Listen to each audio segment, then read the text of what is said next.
नमस्कार, बहुत स्वागत है आप सबका एक बार फिर से हमारे YouTube चैनल के ऊपर। आज के कार्यक्रम में हम एक 15 वर्ष नौजवान की जन्म कुंडली का अध्ययन करने जा रहे हैं, जिनके एक रिलेटिव ने मुझे इनके बर्थ डिटेल्स शेयर किए हैं और ज्योतिष के माध्यम से इनके जीवन से जुड़े हुए प्रश्नों के उत्तर जानना चाहते हैं और साथ ही साथ चाहते हैं कि मैं इनकी कुंडली का पूर्ण विश्लेषण करूं। आगे बढ़ने से पहले हर बार की तरह आप सबसे निवेदन है, यदि अभी तक आपने हमारे चैनल को सब्सक्राइब नहीं किया है तो आप इसे सब्सक्राइब कर दें और बेल आइकन को दबाना ना भूलें। साथ ही यदि आप सब इसी प्रकार अपनी कुंडली का विश्लेषण करवाना चाहते हैं, संपर्क करना चाहते हैं, तो स्क्रीन के ऊपर दिए जा रहे व्हाट्सएप नंबर के ऊपर आप हमारे से संपर्क कर सकते हैं। सीधे आ जाते हैं आज के इस कार्यक्रम के ऊपर और इनके बर्थ डिटेल्स को आप सबों के समक्ष रख देता हूं। 25 अगस्त 2008 को इनका जन्म हुआ है। जन्म का समय है रात्रि के 9:35 और जन्म का स्थान है महाराष्ट्र। इनके प्रश्नों की बात की जाए तो इनके बारे में बताया गया है कि फिलहाल ये 10th क्लास में हैं, पढ़ाई कर रहे हैं, 10th क्लास में हैं। आगे किस क्षेत्र में ये जाएं, मतलब आगे कौन सा सब्जेक्ट लें, कौन सा करियर चुने, उसको लेकर के ये भ्रम की स्थिति में है, कंफ्यूजन की स्थिति में है। पढ़ाई में इनका मन नहीं लगता है, हर काम को बीच में छोड़ने की आदत है। कोई भी काम शुरू करेंगे तो उसको पूरा नहीं करेंगे, बीच में छोड़ने की आदत है। धन की स्थिति कैसी रहेगी लाइफ में पूछा गया है। आगे जाकर के व्यापार करना चाहते हैं, मतलब नौकरी वगैरह में रुचि नहीं है, आगे जाकर के स्वतंत्र व्यापार करने की इच्छा रखते हैं। जीवन साथी के बारे में जानना चाहते हैं, लाइफ पार्टनर कैसी रहेगी। Stock market, share market, stock market, इसके बारे में पूछा गया है कि इसमें इन्वेस्ट करना कैसा रहेगा। स्वास्थ्य को लेके, प्रॉपर्टी को लेके, मित्र को लेके भी इनके सवाल रहे हैं, इनके सवाल पूछे गए हैं। एक एक करके इनके प्रश्नों का हम आंसर करेंगे, लेकिन सबसे पहले इनकी लगन कुंडली की तरफ चलते हैं जो कि हमारे समक्ष है। 1 नंबर से ये पत्रिका प्रारंभ हो रही है। मेष लगन की कुंडली बनती है, ध्यान से समझिएगा। मेष लगन बनता है और जो चंद्रमा है वो मिथुन राशि में जाकर के बैठे हुए हैं। तो यहाँ पे मंगल की ऊर्जा भी दिखती है और बुद्ध की यहाँ पर बुद्धिमत्ता भी व्यक्ति के अंदर मौजूद होगी। चंद्रमा यहाँ पर मिथुन राशि में विराजमान है, ये जातक को इंटेलिजेंट बनाएगा, बौद्धिक क्षमता को ये बेहतर करेगा। वहीं मंगल का लगन है तो फिजिकल हेल्थ के लिए इसको हम अच्छा मानते हैं। व्यक्ति एक्टिव रहता है, व्यक्ति एक्टिव रहता है, एक्शन लेने वाला होता है। तो ऐसी कुछ इनकी पर्सनालिटी यहाँ पर नजर आती है कि जातक समझदार भी होगा और मेहनती भी होगा। अब एक एक करके हम ग्रहों को समझें तो चंद्रमा यहाँ पर तीसरे भाव में हमें नजर आ रहे हैं। सुखेश है चंद्रमा, चौथे भाव का स्वामी चंद्रमा जाकर के कुंडली के तीसरे भाव में यहाँ पर बैठा हुआ है। प्रॉपर्टी वगैरह का निर्माण में हेल्प करेगा चंद्रमा, लेकिन उसमें मेहनत ज्यादा लगेगी, एफर्ट्स ज्यादा लगेंगे। चंद्रमा तीसरे भाव में है। आमतौर पर चंद्रमा जब तीसरे भाव में होता है तो व्यक्ति के अंदर कोई कला रह सकती है, व्यक्ति किसी स्किल में माहिर हो सकता है। तीसरे भाव का चंद्रमा मित्र संबंधित मामलों में व्यक्ति को लाभ करवाता है। कई सारे मित्र जातक के हो सकते हैं। यहाँ पर समझें तो चंद्रमा तीसरे भाव में बैठ के जातक को छोटी यात्राएं करवाने वाले होंगे। छोटी दूरी की कई सारी यात्राएं यहाँ पर चंद्रमा जातक को देने वाला होगा। भाग्य भाव के ऊपर चंद्रमा का प्रभाव पड़ेगा तो लंबी दूरी की यात्राओं के भी योग बनेंगे। तो ओवरऑल अगर कहना हो इस चंद्रमा के बारे में तो यात्राएं भी ये चंद्रमा देने वाला होगा जातक को।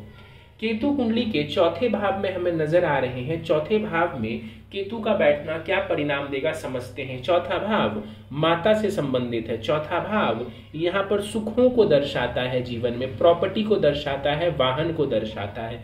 केतु चौथे भाव में बैठे हुए हैं। किसी बात की टेंशन आपको रह सकती है, मानसिक टेंशन ये दर्शाता है, कंफ्यूजन भी ये दर्शाता है। चौथे भाव में केतु का बैठना मानसिक द्वंद्व कई बार व्यक्ति को देता है, तो इस चीज के लिए ये अच्छा नहीं माना जाएगा। प्रॉपर्टी वगैरह बनाना चाहते हैं, वहां पे एफर्ट्स मैंने पहले ही कहा। अब केतु यहाँ पे बैठा हुआ है तो उस बात की संभावना बढ़ जाती है, लेकिन ऐसा बिल्कुल नहीं है कि केतु चौथे में बैठा है तो प्रॉपर्टी नहीं बनेगी। प्रॉपर्टी बनेगी, लेकिन उसके लिए आपको एफर्ट ज्यादा करने पड़ेंगे। किस्मत से सहयोग मिलने के बाद भी आपको उसके लिए काम करना पड़ेगा। आगे बढ़ जाते हैं, पंचम भाव की तरफ चलते हैं। पंचम भाव में सूर्य, शनि एवं शुक्र हमें नजर आ रहे हैं। शनि 16 डिग्री के साथ है और अस्त है। सूर्य 8 डिग्री के साथ बैठे हुए हैं और साथ में शुक्र 29 डिग्री पे बैठे हुए हैं। तो पंचम भाव में 3 ग्रह आके बैठे हैं। समझते हैं, एक एक करके पहले समझेंगे और इन तीनों के मिश्रित फल को भी समझेंगे। देखिए, सूर्य पंचम में अपने घर में बैठा हुआ है, बुद्धि के लिए अच्छा है, बुद्धि तेज करेगा आपके। सूर्य यहाँ पर सिंह राशि में विराजमान है। व्यक्ति चाहेगा कि कोई ऐसा मैं काम करूं जिसके लिए मुझे जाना जाए। इसकी संभावना है कि आप चाहेंगे कि मैं कोई ऐसा काम करूं जिसके लिए मुझे जाना जाए। इसके साथ साथ यहाँ पर सिंह राशि का एक और प्रभाव होता है कि ऐसा व्यक्ति किसी से दबता नहीं है। तो आपके केस में मैं क्या बोल सकता हूं कि आप ऐसा कार्यक्षेत्र चुनना चाहेंगे जिसमें आप किसी से दबे नहीं, आपका कोई बॉस ना हो, आपके माथे पे कोई बैठ के आपको बताने वाला ना हो। तो ऐसी भी सोच आपकी हो सकती है। पंचम भाव व्यक्ति की सोच को दर्शाता है। शनि की बात करते हैं। शनि करियर एवं पैसे भाव का स्वामी है, आय भाव का स्वामी है। पंचम में जाके सूर्य के घर में बैठा हुआ है। तो यहाँ पर शनि का पंचम में जाकर के बैठना संतान संबंधित मामलों में चिंता दे सकता है, विलंब करवाएगा। प्रेम संबंध के मामलों में विलंब और थोड़ी दिक्कत दे सकता है। करियर की अगर हम बात करें तो जैसा मैंने कहा कि व्यक्ति चाहेगा कि मेरा करियर ऐसा हो जिसमें मैं स्वयं का बॉस रहूं, मैं स्वयं का बॉस रहूं, ऐसा करियर व्यक्ति चाहेगा।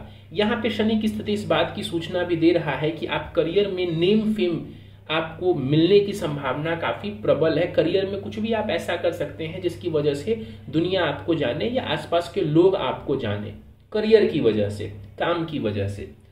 शुक्र की बात करते हैं। शुक्र यहाँ पर बैठे हुए हैं कुंडली के पंचम भाव में, प्रेम संबंध की ओर इशारा कर रहे हैं, प्रेम विवाह की ओर भी ये शुक्र यहाँ पर इशारा कुंडली में कर रहे हैं। दृष्टियों की बात करें तो शनि की दृष्टि आय भाव के ऊपर, शुक्र की दृष्टि आय भाव के ऊपर और सूर्य जो पंचमेश है उसकी भी दृष्टि आय भाव के ऊपर। इन तीनों ग्रह की दृष्टि जो आय भाव के ऊपर है, बहुत आसान है कहना कि पैसे कमाने में तीनों ही ग्रह मदद करेंगे।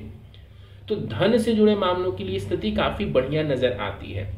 पंचम भाव में ये तीन ग्रह बैठे हुए हैं, प्लानिंग अच्छी कर सकते हैं आप, प्लानिंग अच्छी कर सकते हैं, स्पेक्यूलेशन अच्छा कर सकते हैं, शेयर मार्केट वगैरह से लाभ आप उठा सकते हैं। तो इन चीजों के लिए ये जो युति है, साथ में इनका जो बैठना है वो काफी शुभ नजर आ रहा है। पंचम भाव में आपको मैं बता दूं कि यहाँ पर शनि शुक्र का धन योग बन रहा है जो कि पैसे के लिए बहुत अच्छा है। आगे बढ़ जाते हैं, बुध एवं मंगल के ऊपर चलते हैं। छठे भाव में हमें दिख रहे हैं कि बुध भी हैं और मंगल भी है, दोनों इकट्ठे बैठे हुए हैं। बुध एवं मंगल दोनों इकट्ठे हमें छठे भाव में नजर आ रहे हैं। देखिए, मंगल छठे भाव में बैठ करके व्यक्ति को मेहनती बनाता है, परिश्रमी बनाता है, जातक को हार्डवर्क करने के लिए प्रेरित करता है और व्यक्ति की तरक्की भी उसी हार्डवर्क से होती है। तो लग्नेश जाकर के छठे भाव में मंगल यहाँ पर बैठे हुए हैं, तो मेहनत करिए, हार्डवर्क करिए, लाभ रहेगा। यहाँ से बैठ करके मंगल भाग्य को देखेंगे, भाग्य में आपको फायदा करवाएंगे। विदेश भाव को देखेंगे, विदेश की यात्राएं करवाएंगे। लगन को देखेंगे तो ये हेल्थ के लिए अच्छा है, आपके शरीर को प्रोटेक्शन देंगे। अब इस मंगल के साथ बुध भी हमें दिख रहा है, 0 डिग्री के साथ ही सही, लेकिन यहाँ पर बुध हमें नजर आ रहा है कुंडली के छठे भाव में। अब बुध इस कुंडली के लिए अच्छा ग्रह नहीं है, बुध इस कुंडली के लिए अच्छा ग्रह नहीं है। तृतीयेश एवं षष्ठेश है, लग्नेश का सबसे बड़ा शत्रु है। वो बैठा है लग्नेश के साथ, वो बैठा है छठे भाव में, लग्नेश भी छठे भाव में। इसका मतलब है बुध की वजह से स्वास्थ्य की दिक्कतें आपको आ सकती है, बुध की वजह से स्वास्थ्य की दिक्कतों का सामना करना आपको पड़ सकता है। तो हमेशा ही अपने स्किन संबंधित परेशानियों का ध्यान रखिए। स्किन का, त्वचा संबंधित रोग बुध देता है, उसका ध्यान रखिए। बुध यहाँ पर निर्णय लेने में आपको द्वंद्व देगा, निर्णय लेने में आपको दिक्कत करवा सकता है। बुध बुद्धि का कारक है, बुद्धि का कारक है। तो बुद्धि, मैंने आपको कही कि बुद्धि आपकी तेज है, लेकिन यहाँ पर चूंकि छठे भाव में मंगल भी आके बैठे हुए हैं तो ये आपको कंफ्यूज कर सकता है कि मेरे लिए ये सही है या ये सही है। दिमाग तो तेज काम कर रहा है, लेकिन चुनना क्या है, मेरे लिए बेस्ट क्या है, उस डिसीजन को लेने में आपको दिक्कत करवाएगा ये। तो इसका थोड़ा ध्यान रखिएगा। क्या उपाय है इसका? बहुत सिंपल है, किसी से सलाह ले लेंगे, किसी से मार्गदर्शन ले लेंगे, आपके लिए वो परेशानी सॉल्व हो जाएगी। 12वें भाव के ऊपर बुध का प्रभाव है, व्यय करवाएगा, धन का व्यय करवाएगा, स्वास्थ्य के ऊपर पैसा खर्च हो सकता है, दौड़ भाग के ऊपर पैसा खर्च हो सकता है। बृहस्पति की बात करते हैं, वक्री बृहस्पति 18 डिग्री के साथ भाग्य भाव में बैठा हुआ है, भाग्येश बृहस्पति भाग्य भाव में बैठा हुआ है, जबरदस्त स्थिति है। भाग्य से जुड़े मामलों में ये जो देवगुरु बृहस्पति हैं ये आपको सदा ही सहायक सिद्ध होंगे। देवगुरु बृहस्पति की ये स्थिति दर्शा रही है कि जीवन में आपको हमेशा ही गाइडेंस मिल जाएगा। जब भी आप भटकाव महसूस करें तो किसी से सलाह लेने की कोशिश करेंगे तो आपको अच्छी सलाह मिल जाएगी। कई बार आप सुनते होंगे लोगों से कि वो सलाह तो 10 लोगों से लेते हैं लेकिन किसी की भी सलाह उनके लिए काम नहीं आती। आपका कुछ ऐसा चार्ट बन रहा है, आपके कुछ पूर्व जन्म के ऐसे कर्म होंगे कि सलाह के मामले में जब आप दूसरों से सलाह लेंगे तो वो सलाह आपकी फलेगी, वो सलाह आपको लाभ देगी। बृहस्पति नवम भाव में बैठे हुए हैं, भाग्य जैसा मैंने कहा सहायक सिद्ध होगा। धार्मिक स्थल की यात्रा के योग बनाएगा ये देवगुरु बृहस्पति और वहां जाने से आपको लाभ भी रहेगा। लगन के ऊपर इस देवगुरु बृहस्पति का प्रभाव है, बुद्धि को ये तेज करेगा, समझदारी देगा और जो दूसरों से आपको सलाह मिलेगी उस सलाह से आपकी ग्रोथ हो, आपकी तरक्की हो, इस बात की संभावना को भी ये बृहस्पति बल देंगे। बृहस्पति की नवम दृष्टि पंचम भाव के ऊपर पड़ेगी तो जो भी थोड़ी बहुत दिक्कत परेशानी मैंने संतान से जुड़े मामलों में कही भी थी तो अब बृहस्पति की दृष्टि की वजह से वो भी काफी हद तक कंट्रोल हो जाएगी, तो उसकी भी चिंता करने की जरूरत नहीं है। यहाँ पर देवगुरु बृहस्पति काफी अच्छी स्थिति में हमको नजर आ रहे हैं। तीसरे भाव के ऊपर बृहस्पति का प्रभाव पड़ेगा। अब सबसे पहले देखिए चंद्रमा और बृहस्पति आमने सामने हैं, इसको कहते हैं हम गज केसरी योग। चंद्र बृहस्पति आमने सामने है, इसको कहेंगे हम गज केसरी योग, जो कि आपके नेम फेम और पैसे के लिए बहुत अच्छा होता है। और ऐसे लोगों के बारे में कहते हैं जिनकी कुंडली में गज केसरी हो, ऐसे लोग दूसरों का आमतौर पर बुरा नहीं करते हैं, तो इन चीजों के लिए ये बढ़िया है। राहु की बात करें, 10वें भाव में राहु, करियर स्थान में राहु नजर आ रहे हैं कुंडली में। करियर स्थान में राहु बैठा हुआ है, करियर में जितना आप मेहनत करेंगे, जितनी आप एफर्ट करेंगे, आपको लाभ देगा। दिन प्रतिदिन या जैसे जैसे आप आगे बढ़ेंगे, जैसे जैसे आपकी उम्र बढ़ेगी, ये जो 10वें भाव में राहु है, आप देखेंगे कि बड़े लोगों के साथ उठना बैठना करवाएगा। ये राहु कहीं ना कहीं जुगाड़ दे सकता है आपको करियर में कि जुगाड़ से थोड़ा आगे बढ़ने की आप कोशिश करें। लेकिन ओवरऑल 10वें भाव में ये जो राहु बैठा हुआ है, जैसे जैसे आपकी उम्र बढ़ेगी, ध्यान से सुनिएगा, जैसे जैसे उम्र बढ़ेगी ये आपको ज्यादा लाभ देने वाला होगा, ज्यादा सहायक सिद्ध होगा। इनिशियल समय में ये राहु तंग करेगा आपके करियर को सेट होने में, सेटल होने में। इनिशियल ईयर्स में राहु 10वें में जो बैठा हुआ नजर आ रहा है, तंग करेगा, करियर को सेटल होने में दिक्कत परेशानी ये देने वाला होगा। राहु की दृष्टि धन भाव के ऊपर पड़ेगी तो ये धन से जुड़े मामलों में आपको उतार चढ़ाव देगा शुरुआती समय में। राहु का प्रभाव जो कुंडली के 6ठे भाव के ऊपर पड़ेगा, शत्रुओं के ऊपर विजय तो ये दिलवा देगा, लेकिन मंगल के ऊपर जो राहु की दृष्टि है ये भ्रम की स्थिति को ये दर्शाती है। तो पहले भी मैंने कंफ्यूजन वाली बात कही, अब राहु भी लग्नेश को देख रहा है, मंगल को देख रहा है, तो भ्रम की स्थिति यहाँ पर रह सकती है। द्वितीय भाव वाणी का भी होता है, वाणी का थोड़ा ध्यान रखिएगा, ऐसा ना हो कि आप आवेश में आके किसी को ऐसी वाणी कह जाएं कि सामने वाले को ठेस पहुंचे। ध्यान रखिएगा कि किसी को ऐसी वाणी आप ना बोल दें कि सामने वाले को ठेस पहुंचे, ऐसा करेंगे तो फिर आपको दिक्कतों का सामना करना पड़ेगा। एक बात और जो बतानी रह गई, बुध यहाँ पर विपरीत राजयोग बना रहा है। इसका मतलब है कि बुध की दशा अंतरदशा चलती है, भले ही वो आपके लिए बुरा ग्रह है, लेकिन अगर उसकी दशा में आप मेहनत करते हैं तो आपको कहीं ना कहीं आपका काम उस दशा अंतरदशा में भी बन जाएगा। मैंने कहा बुध कोई अच्छा ग्रह नहीं है, लेकिन फिर भी विपरीत राजयोग की स्थिति यहाँ पर पूर्ण रूप से लागू हो रही है बुध के ऊपर। तो ऐसे में जब आप मेहनत करेंगे और बुध की दशा अंतरदशा आएगी तो अचानक से भले ही स्थिति विपरीत हो, लेकिन आगे जाकर के आपके जो काम है, जो आप चाहेंगे, वो बन जाएंगे। अब हम दशाओं के ऊपर चलते हैं। वर्तमान में राहु की दशा चल रही है, 5 अप्रैल 2029 तक ये राहु की महादशा रहेगी। 5 अप्रैल 2029 तक राहु की महादशा आपके जीवन में लगी हुई है। राहु की महादशा में वर्तमान में शुक्र की अंतर्दशा है। राहु की महादशा में वर्तमान में शुक्र की अंतर्दशा है, जो कि नवंबर 2022 से 10 नवंबर 2025 तक आपको रहेगी। देखिए, एजुकेशन के ऊपर ध्यान दीजिए। मैंने कहा था कि राहु भ्रम की स्थिति को दर्शाता है और इनिशियल समय में, मतलब कम उम्र में, ये जो राहु है सटल होने को नहीं दर्शाता, दिक्कत को दर्शाता है। तो अभी आपके लिए प्रायोरिटी है आपकी शिक्षा, तो वहां पर राहु थोड़ी दिक्कत आपको दे सकता है। राहु आपको थोड़ी दिक्कत दे सकता है, भ्रम की स्थिति देगा। वो आपके सवाल से भी पता लग रहा है कि आप भ्रमित हैं, किस तरफ जाऊं किस तरफ ना जाऊं। तो ये जो परेशानी है, पहली बात तो राहु 2029 में निकल जाएगा, तो कोई राहु की वजह से बहुत ज्यादा टेंशन लेने की जरूरत नहीं है कि ये राहु मुझे आजीवन परेशानी देगा, ऐसा नहीं होने वाला है। राहु में शुक्र की अंतर्दशा चल रही है, आप टीनेज में हैं, शुक्र की अंतर्दशा है। राहु की महादशा में प्रेम प्रसंग जैसी चीजों की तरफ ये इशारा करते हैं। मैं यही सलाह दूंगा आपको कि शिक्षा का ध्यान जरूर रखते हुए चले। आप आगे बढ़ जाते हैं, आपके प्रश्नों को लेते हैं ताकि क्लैरिटी और भी ज्यादा आपको मिले और आपके सारे डाउट्स क्लियर हो जाए। देखिए, पहला सवाल आपने पूछा है, 10th क्लास में हैं आप और आगे के क्षेत्र को लेके कंफ्यूज हैं आप। देखिए, फिलहाल 11वीं क्लास में आप मैथ्स वगैरह ले सकते हैं। अगर आपको थोड़ी भी रुचि है इंजीनियरिंग में, थोड़ी भी रुचि है, तो आप मैथ्स लेके आगे बढ़ सकते हैं। अगर उसमें रुचि नहीं है, बिल्कुल भी नहीं है उसमें रुचि, देन आप आर्ट्स भी ले सकते हैं। आर्ट्स लेके भी आप आगे बढ़ सकते हैं।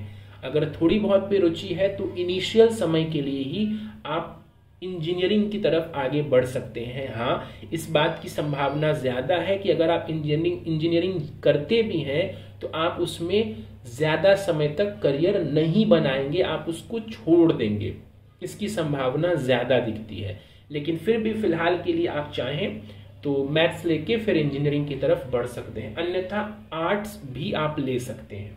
करियर के ऊपर हम आगे बात करेंगे कि कौन सा करियर बेस्ट रहेगा। कंफ्यूजन है, कंफ्यूजन मैंने बताया, कंफ्यूजन के पीछे का कारण बहुत सारा है। एक बुध भी है, इसके अलावा राहु की दशा और राहु का प्रभाव जो मंगल के ऊपर है वो विशेष रूप से आपको भ्रम की स्थिति में डाल रहा है। पढ़ाई में मन नहीं लगता है, हर काम बीच में छोड़ देता है। हर काम बीच में छोड़ना ये राहु से है, और पढ़ाई में मन नहीं लगता है, ये मैं बोलूंगा कि कंसंट्रेशन वगैरह की थोड़ी दिक्कत है। कंसंट्रेट करने की कोशिश करिए, और ये जो दिमाग बहुत ज्यादा भाग रहा है, तो अगर आप कंसंट्रेट करने की कोशिश करेंगे, मोबाइल फोन का इस्तेमाल थोड़ा सा लिमिट कर देंगे, तो आपकी जो पढ़ाई की स्थिति है वो बेहतर हो जाएगी। पढ़ाई के भाव में सूर्य अपने घर में स्वयं बैठे हुए हैं, एफर्ट्स आप लगाएंगे, थोड़ी मेहनत आप करेंगे तो शिक्षा में भी आपको अच्छे रिजल्ट्स मिलेंगे। ऐसा नहीं है कि शिक्षा में अच्छे रिजल्ट्स मिलने के योग नहीं है। धन की स्थिति कैसी रहेगी कुंडली में? अच्छी दिखती है, काफी अच्छी दिखती है। बुद्धि से पैसा कमाने के योग है, दिमाग से पैसा कमाने के योग है।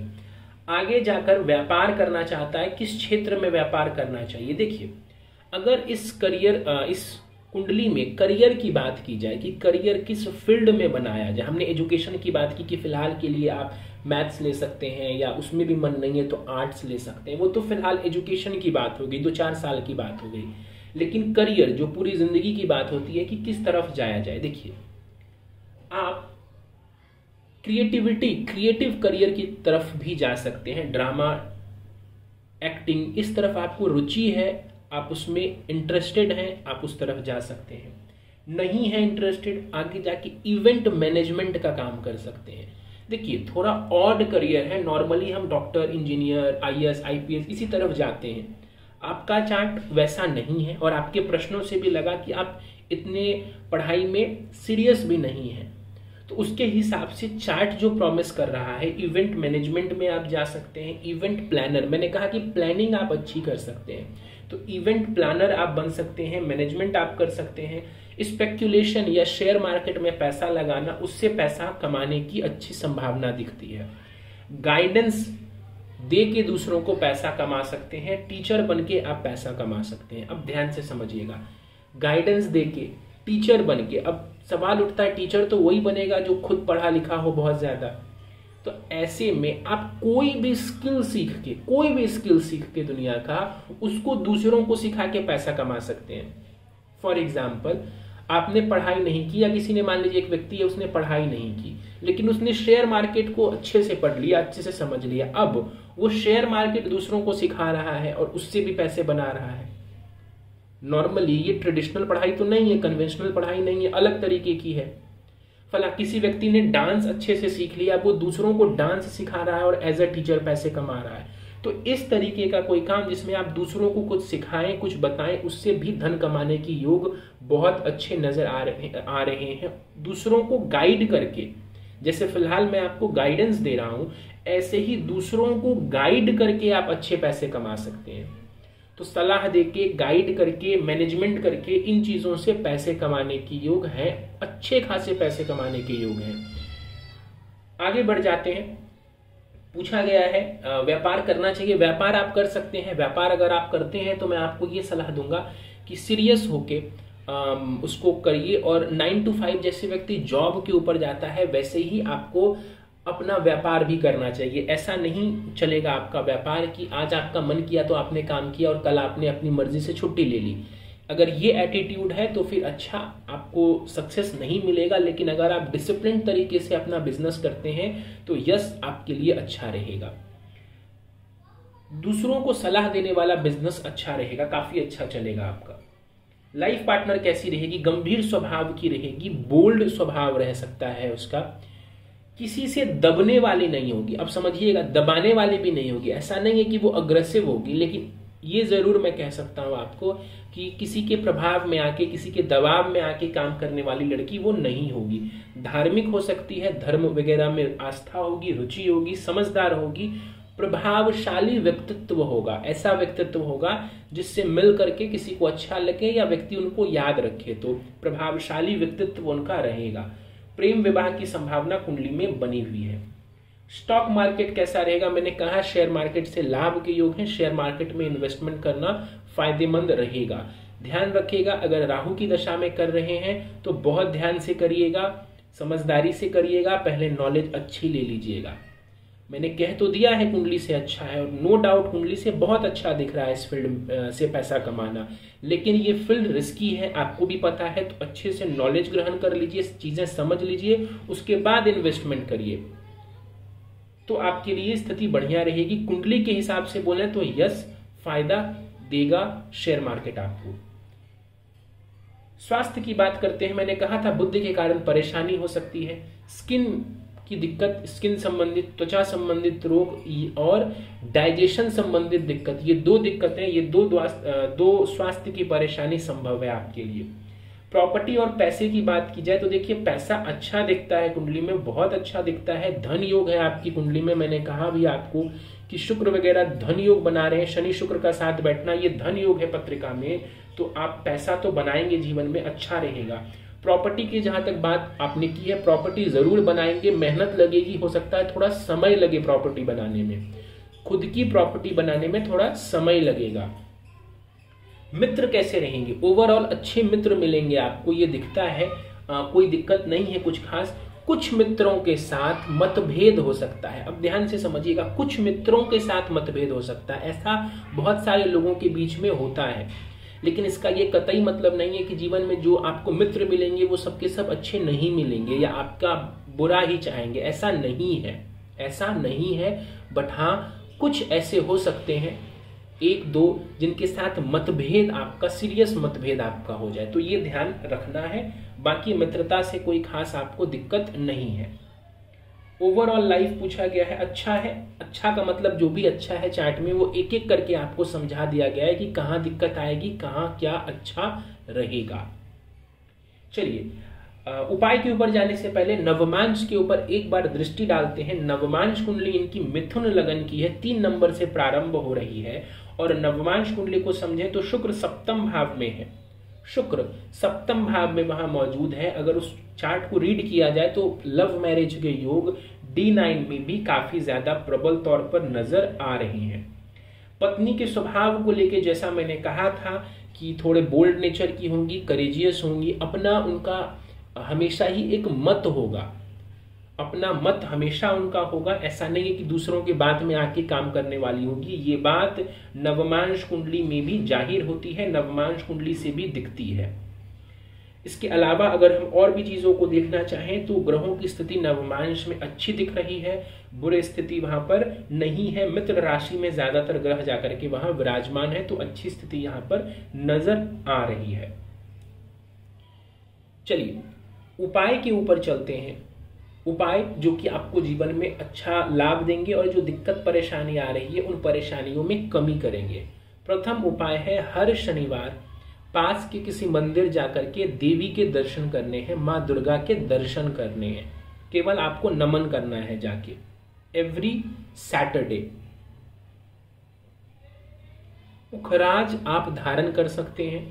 आने वाले समय में पुखराज रत्न धारण करना, येलो सफायर धारण करना आपके लिए फायदेमंद रहेगा। 5.25 रत्ती के आसपास का येलो सफायर गोल्ड में आपको धारण करना है, राइट हैंड की रिंग फिंगर में, अनामिका उंगली में। माँ दुर्गा के 108 नाम का प्रतिदिन जाप करिए, उनका नाम लीजिए। 108 नाम है दुर्गा सप्तशती में, ऑनलाइन भी गूगल पे आपको मिल जाएगा, उससे भी आपको काफी ज्यादा लाभ देखने को मिलेगा। आपका जो नाम है, नाम की स्पेलिंग आपकी बहुत ज़्यादा खराब है। ये नाम की स्पेलिंग जीवन में ऑब्स्टेकल बहुत ज़्यादा आपको देने वाली है। संभव हो तो नाम का करेक्शन ज़रूर करवा लें, अन्यथा जीवन में नाम की वजह से, नाम के स्पेलिंग की वजह से फंसेंगे। जहाँ पर गलती नहीं भी होंगे वहाँ पर भी फंसेंगे, बंधन जैसी चीज़ महसूस हो सकती है, तो उसका ध्यान रखिएगा। और बाकी ये जो साधारण से उपाय दिए हैं, इन उपायों को करने से भी जो राहु संबंधित परेशानी है और जो बाकी ग्रहों की भी थोड़ी थोड़ी दिक्कत है, निर्णय लेने में दिक्कत आ रही है, इस तरफ से भी आपको हेल्प जरूर मिल जाएगा। चलिए तो दोस्तों ये था इस 15 वर्ष नौजवान की जन्म कुंडली का अध्ययन। उम्मीद है आपको हमारा यह कुंडली विश्लेषण का कार्यक्रम पसंद आया होगा। कार्यक्रम पसंद आया आप इस वीडियो को लाइक जरूर कर दें।